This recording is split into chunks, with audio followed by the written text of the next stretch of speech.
বিজ্ঞান আৰু প্ৰযুক্তিৰ চৰ্চাৰ প্ৰতি আগ্ৰহী ছাত্ৰ-ছাত্ৰী তথা অভিভাৱকসকলৰ কাৰণে আছে এক সুখবৰ।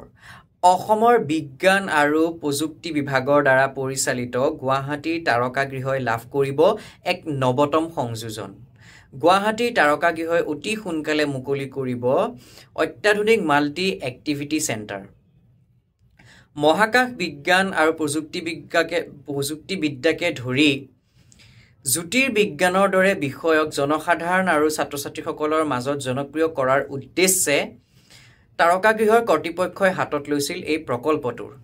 ইতিমধ্যে এই প্ৰকল্পটোৰ প্ৰায় 80% কাম সম্পূৰ্ণ হৈছে আৰু 2020 চনতেই আৰম্ভ হোৱা এই প্ৰকল্পটোত ব্যয় হৈছে প্ৰায় 25 কোটি টকা। লোক নিৰ্মাণ বিভাগে প্ৰস্তুত কৰি আছে এই প্ৰকল্পটো, অৰ্থাৎ নিৰ্মাণ কৰি আছে।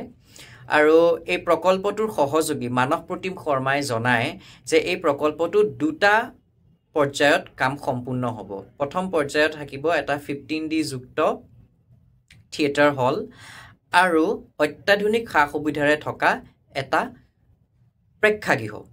আৰু এই প্ৰেক্ষাগৃহটোত এবাৰতে 150 জন লোকে উপভোগ কৰিব পাৰিব দৰ্শনী। আৰু দ্বিতীয় পৰ্যায়ৰ নিৰ্মাণ কাৰ্যত থাকিব বিজ্ঞানৰ সকলো বিষয়ৰ গেলেৰী, মহাকাশ সম্পৰ্কীয় গেলেৰী আৰু এটা ডিজিটেল লাইব্ৰেৰী।